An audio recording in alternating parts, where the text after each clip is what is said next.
एक समय की बात है, एक छोटे से गांव में हरिदास नाम का किसान रहता था। वो मेहनती था, लेकिन उसकी एक कमजोरी थी, लालच। वो हमेशा सोचता, काश मेरे पास और जमीन होती और ज्यादा अनाज होता, तब मैं पूरे गांव का सबसे अमीर किसान बन जाता। हरिदास दिन रात मेहनत करता, लेकिन कभी खुश नहीं होता।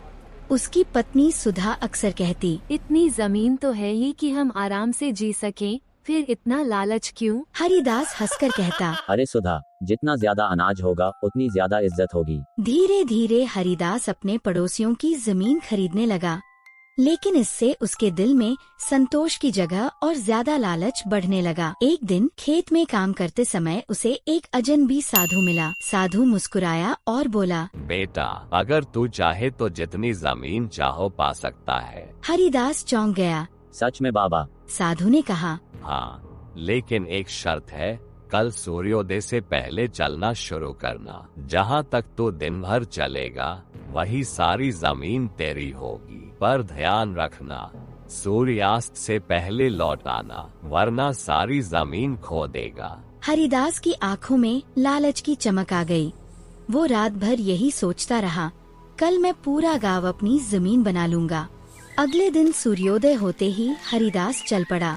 वो तेजी से आगे बढ़ता गया, खेत, जंगल, नदी पार करता गया।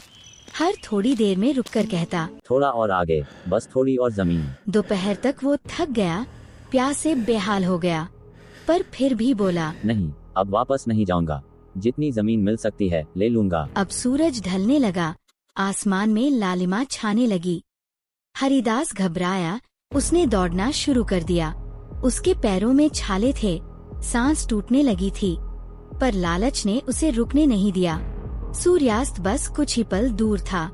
हरिदास ने पूरी ताकत से दौड़ लगाई।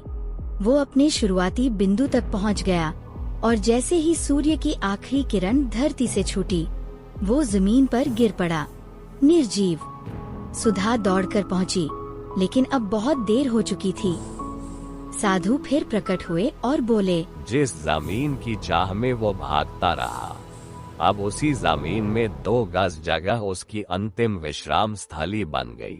गांव वाले कहते हैं, हरिदास ने जितनी जमीन चाही, आखिर उसे सिर्फ 2 गज जमीन मिली। इस कहानी से हमें यह सीखने को मिलता है लालच कभी किसी का भला नहीं करता। जो व्यक्ति संतोष करना सीख लेता है, वही सच्चा सुखी बनता है।